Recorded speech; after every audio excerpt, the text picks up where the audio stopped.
متعلق تشریح کچھ عرض کی تھی۔ روایات میں ہے کہ جب حضور اکرم صلی اللہ علیہ وسلم کے سامنے کھانا آتا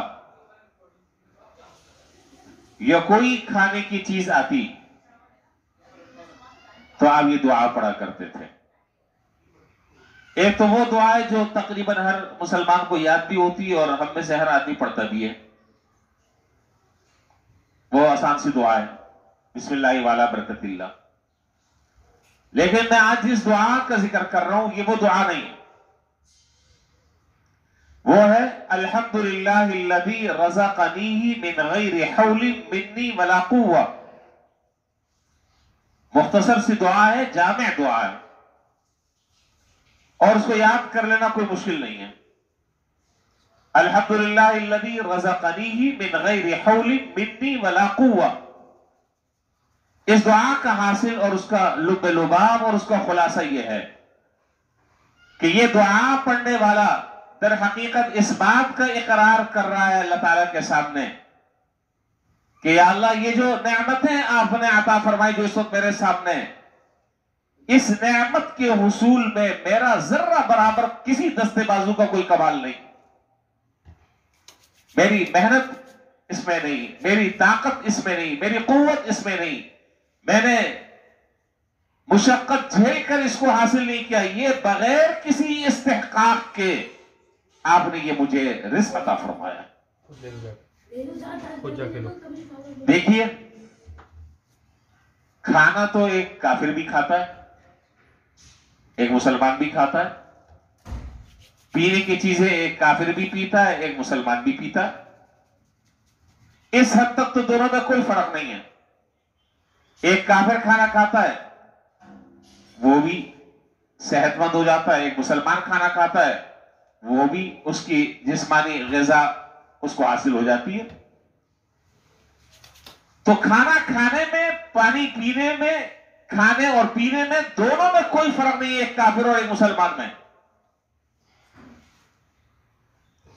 لیکن نتائج کے اعتبار سے، انتہا کے اعتبار سے، سوچ اور فکر کے اعتبار سے آسمان اور زمین کا فرق ہے، اور یہی وہ فرق ہے جو ایک مسلمان کو مسلمان کر دیتا ہے اور ایک کافر کو کافر رہنے دیتا ہے۔ وہ فرق کیا ہے؟ ایک کافر کھانا کھاتا ہے لذت حاصل کرنے کے لیے، اور اس کھانا کھانے میں اس کے پیش نظر یہ بات ذہن میں اس کے راسخ ہو چکی ہوتی ہے کہ یہ جو آج میں کھا رہا ہوں یہ میری اپنی کمائی کا نتیجہ ہے، یہ میرے اپنے دستے بازو کا کمال ہے، یہ میری اپنی صلاحیتوں کا نتیجہ ہے۔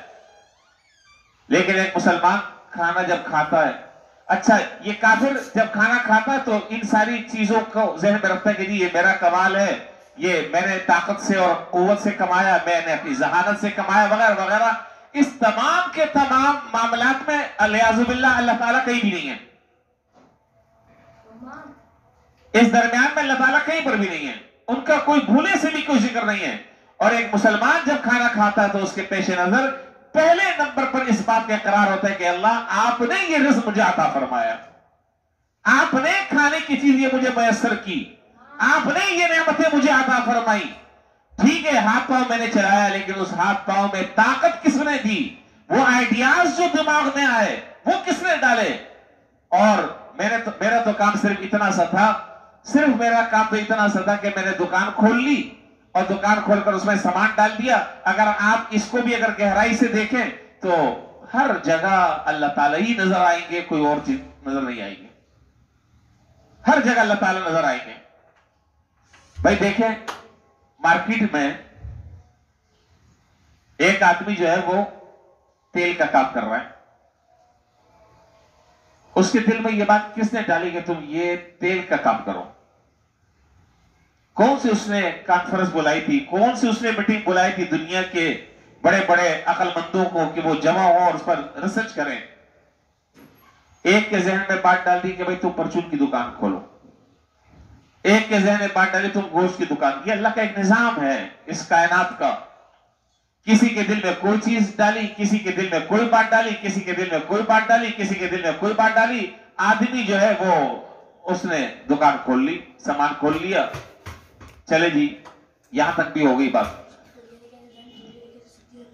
دکان کھول کر آپ بیٹھ گئے، صبح جا رہے ہیں شام کو آ رہے ہیں، دکان پر بیٹھے سامان ڈھو کر لا رہے ہیں، تھوک مارکیٹ سے بیچ رہے ہیں. اس سے اگلا بڑا سوال یہ ہے کہ تمہارا تو کام اتنا سا تھا، بات سمجھیے گا غور سے، تمہارا کام تو صرف اتنا سا تھا کہ تم نے سامان لا کے دکان میں ڈال دیا اور دکان کا شٹر اوپر کر دیا اور بیٹھ گئے. لیکن یہ بتاؤ کہ یہ گاہک کون بھیج رہا ہے؟ کس کے دل میں اللہ تعالیٰ یہ بات ڈال رہے ہیں کہ میاں فلاں کی دکان پہ جا کر سامان خریدو؟ کیا تم لوگوں کو بلانے کے لیے گھر پر جا رہے ہو؟ کیا لوگوں کو تم دعوت دے رہے ہو کہ میری دکان سے آپ سامان خرید لیں؟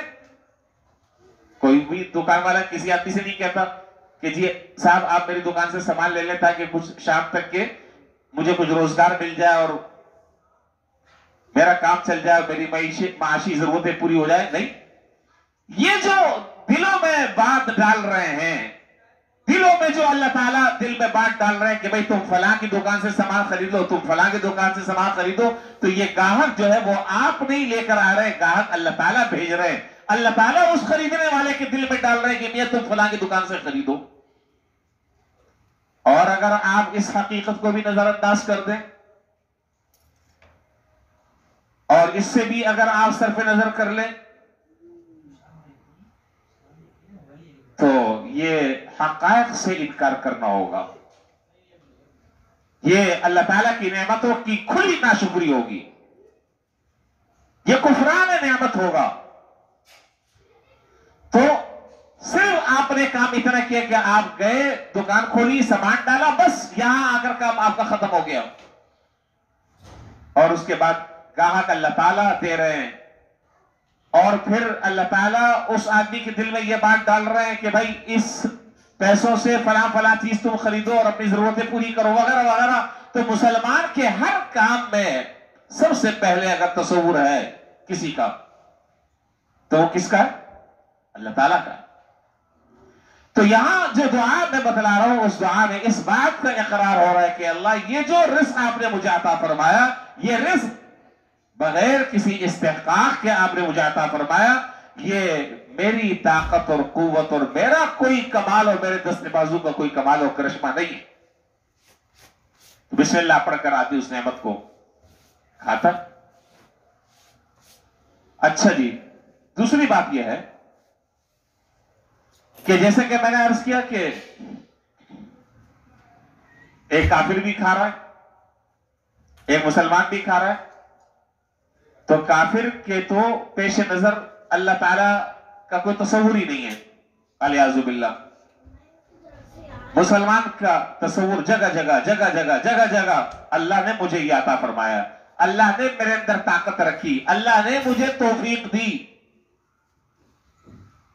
چلے جی آپ نے کھا بھی لیا، اب اس کے بعد دعا بھی اگر آپ دعا کے الفاظ میں اگر آپ غور کریں تو اس دعا کے الفاظ میں آپ کو یہ نظر آئے گا کہ یا اللہ یہ میں کھا تو رہا ہوں لیکن اس کھانے کو میرا جزو بدن بنانا اور اس کو میری صحت کا ذریعہ بنانا اور اس کھانے کو طاقت اور قوت کا ذریعہ بنانا یہ میری قدرت میں نہیں ہے. یہ تو کام آپ ہی کر سکتے ہیں کہ جو میں نے کھایا ہے اس کو میرا جزو بدن بنا دے، مجھے اس کے ذریعے صحت عطا فرما دے، طاقت اور قوت عطا فرما دے اور اس کھانے سے جو مقصود ہے وہ مجھے حاصل ہو جائے. لیکن کافر کی یہ بات پیش نظر نہیں رہتی، اس کے یہاں صرف معاملہ جو ہے وہ زبان کا چٹخارے تک کے محدود رہتا ہے، اس کے بعد آگے بات ختم ہو جاتی ہے. کھانا آپ کو اچھا لگا، کھانا آپ کو اچھا لگا، بڑا بہترین بنا ہوا تھا، آپ نے 2 کی جگہ 3 روٹیاں کھا لی، کھاتے ہی گئے کھاتے ہی گئے. اب نتیجہ کیا نکلا؟ اب نتیجہ یہ نکلا کہ وہ کھانا جو جزو بدن بننا چاہیے تھا، جس کھانے سے جسم میں طاقت اور قوت آنی تھی، وہ الٹے گلے پڑ گیا. اب 3 دن تک کے لوز موشن ہو رہے ہیں. چلو بھائی، اب یہ کھانا جزو بدن بنانا اور اس کھانے کے ذریعے طاقت اور قوت کا پیدا کرنا، یہ کام تمہارا تھا یا یہ کام اللہ تعالیٰ کا؟ ظاہر ہے ہر آدمی یہی بات کہے گا کہ یہ کام جو ہے وہ اللہ تعالیٰ کا ہے۔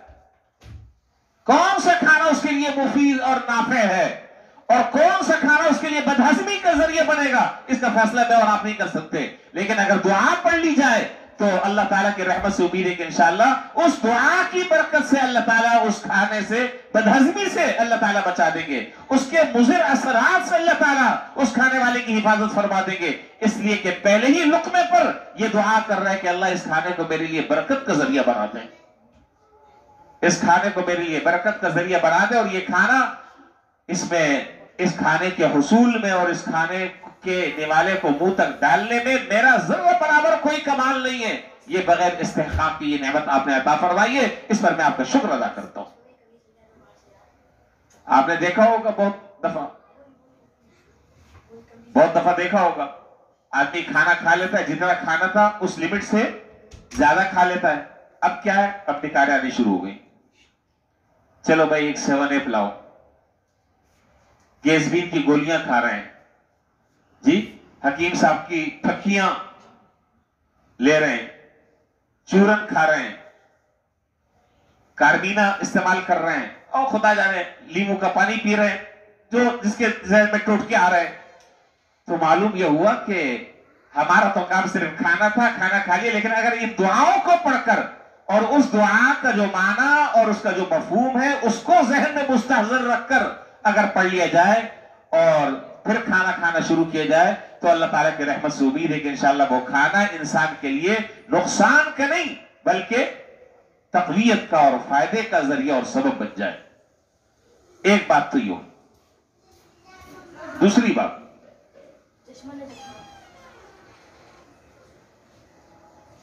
ہر لمحے پر ایک مسلمان، اسی لیے میں ایک بات کہا کرتا ہوں ہمیشہ، یہ جو ہمارے یہاں تفریق ہے نا،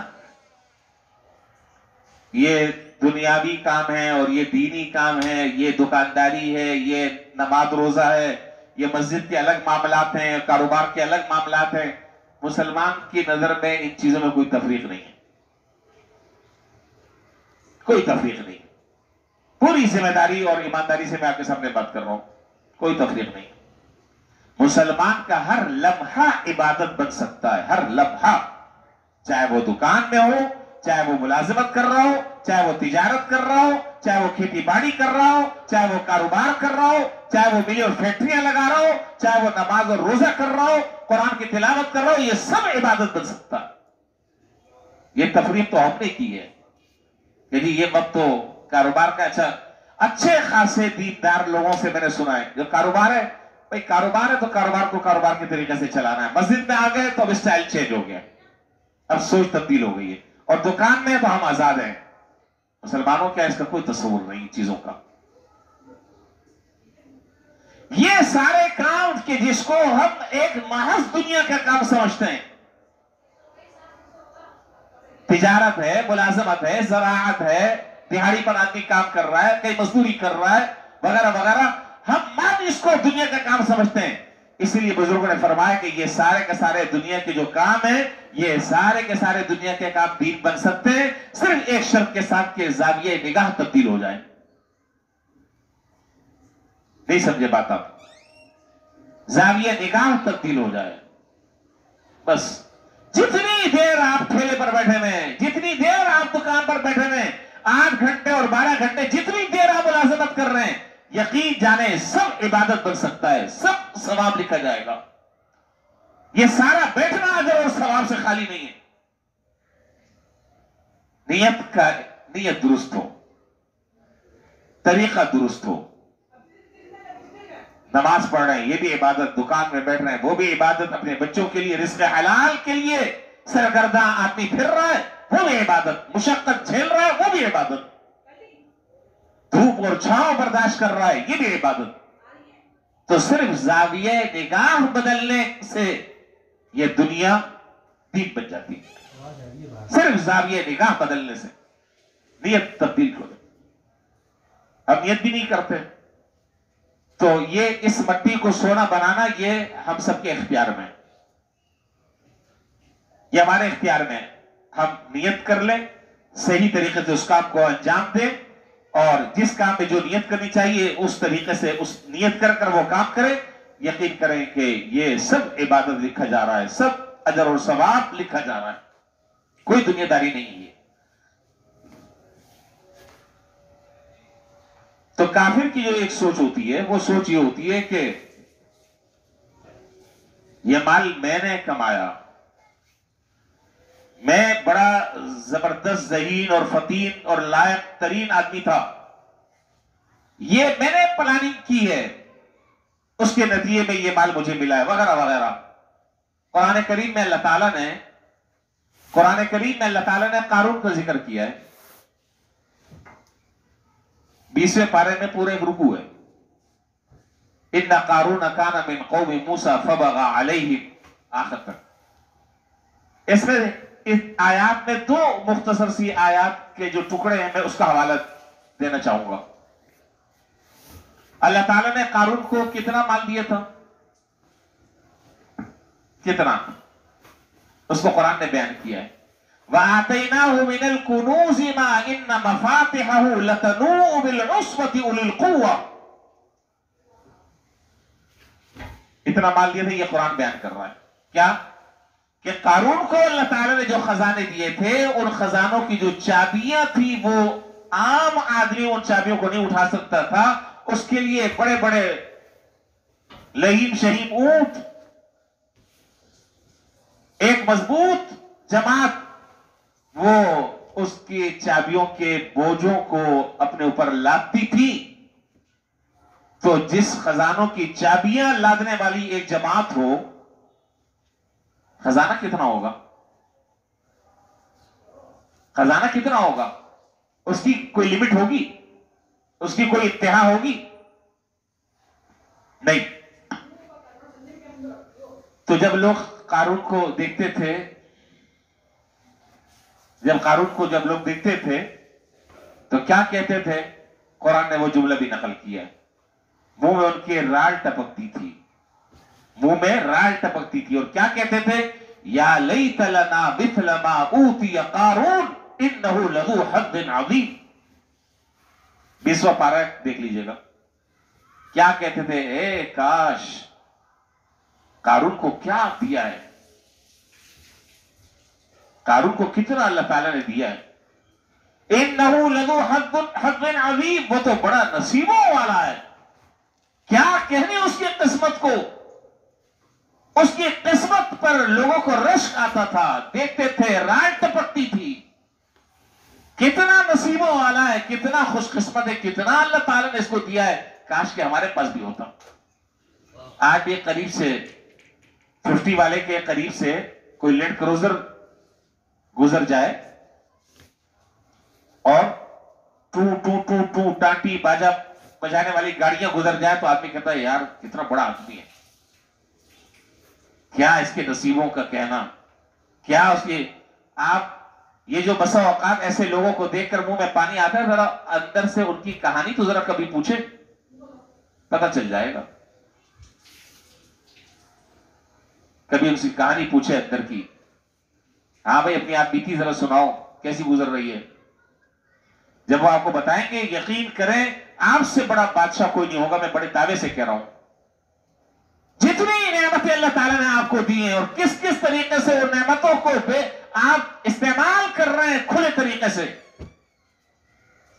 وہ نعمتوں سے محروم۔ بھائی ہم لوگ تو رات دن کھاتے، اللہ تعالیٰ کا رزق جتنا کھانا ہوتا ہے کھاتے ہیں، اور عام آدمی سے زیادہ کھاتے ہیں، اور رات کو آرام سے سو بھی جاتے، چلتے پھرتے بھی ہیں، جاتے ہیں مارکیٹوں میں، کون سے ہمارے پیچھے گارڈ لگے ہوئے ہوتے ہیں۔ لیکن آپ ان لوگوں کی زندگی کو اندر سے ذرا سا جھانک کر دیکھیں، یا تو وہ پوری زندگی میں بہت صاف صاف بات عرض کر رہا ہوں، حقائق پر مبنی بات، اگر آپ اندر سے جھانک کر دیکھیں تو وہ جو پیسہ، وہ جو اللہ تعالیٰ نے نعمت دی تھی، وہ نعمت ان کے حق میں نعمت نہیں ہے، وہ زحمت ہے۔ اس مال کی چوکیداری کرتے کرتے کرتے کرتے کرتے کرتے دنیا سے رخصت ہو جاتے ہیں، مال کی چوکیداری کرتے کرتے اس مال سے جتنا نفع حاصل ہونا چاہیے تھا اس سے وہ محروم رہتے۔ تو اللہ تعالیٰ نے مال کا چوکیدار بنایا ہوا ہے، ٹینشن میں ڈالا ہوا ہے. 2 اور 2 4 کیسے ہوگا، 4 اور 4 8 کیسے ہوگا، اور 8 اور 8 16 کیسے ہوگا، 12 اور 12 کیسے ہوگا. اس چکروں میں لگے ہوئے زندگی گزر رہی ہے، ٹینشنوں میں، بیماریوں میں. اور ڈاکٹر کیا کہہ رہے ہیں؟ ڈاکٹر یہ کہہ رہے ہیں کہ بھائی وہ جو بھنے ہوئے چنے ہوتے ہیں نا، آپ وہ کھائیں. اب جا کے مارکیٹ میں دیکھ لیں، دکانوں پہ رش لگا ہوا ہے. بھائی گوشت نہیں کھا سکتے، سبزی نہیں کھا سکتے، نہ چھوٹے کا گوشت کھا سکتے ہیں، نہ بڑے کا گوشت کھا سکتے ہیں. کولیسٹرول کا مسئلہ ہے، شوگر کا مسئلہ ہے، ہارٹ کا مسئلہ ہے. یہ ہے مسائل کے نہیں ہیں. چنے کھائیں، چنے پھاکیں، شکر کریں، اللہ تعالیٰ کا شکر کریں. کیسی کیسی نعمتیں اللہ تعالیٰ دے رہے ہیں اور ڈٹ کر مٹ کر کھا رہے ہیں. خیر، تو میں کیا کہہ رہا تھا، قارون کو جب خزانہ دیا گیا، خزانہ اللہ تعالیٰ نے دیا اور اتنا وافر مقدار میں جب دیا تو لوگ اس کو دیکھ کر کہنے لگے کہ یا لیت لنا کیا ہے، یا لیت لنا مثل ما اوتی قارون انہ لذو حظ عظیم. یہ تو بڑے نصیبوں والا ہے، کیا کہنا اس کا.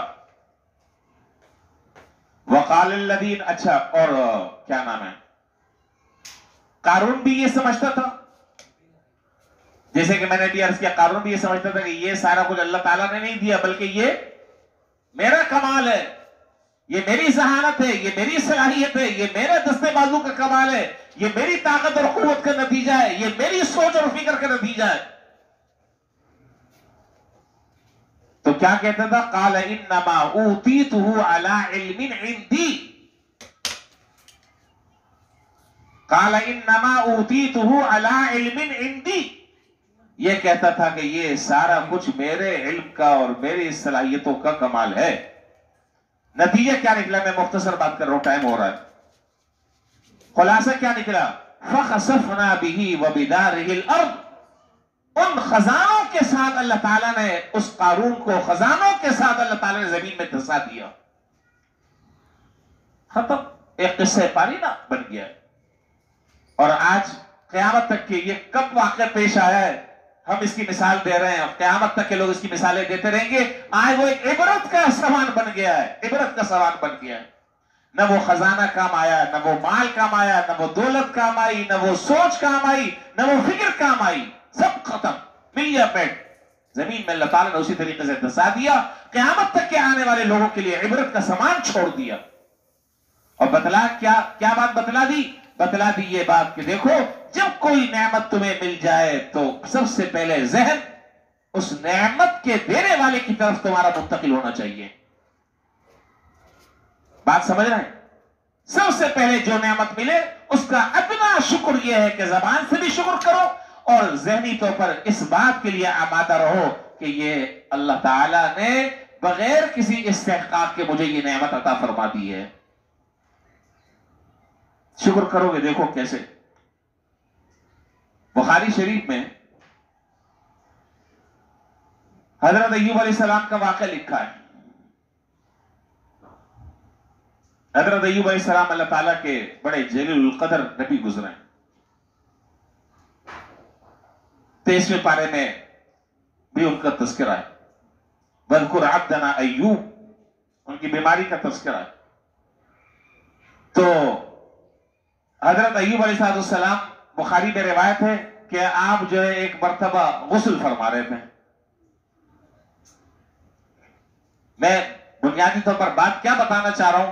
بات یہ میں بتانا چاہ رہا ہوں کہ ایک مسلمان کی سوچ میں اور ایک کافر کی سوچ میں، ایک غافل انسان کی سوچ میں اور ایک اس آدمی کی سوچ میں جس کے ذہن میں ہر وقت اللہ تعالیٰ کا تصور ہے، آسمان زمین کا فرق ہے.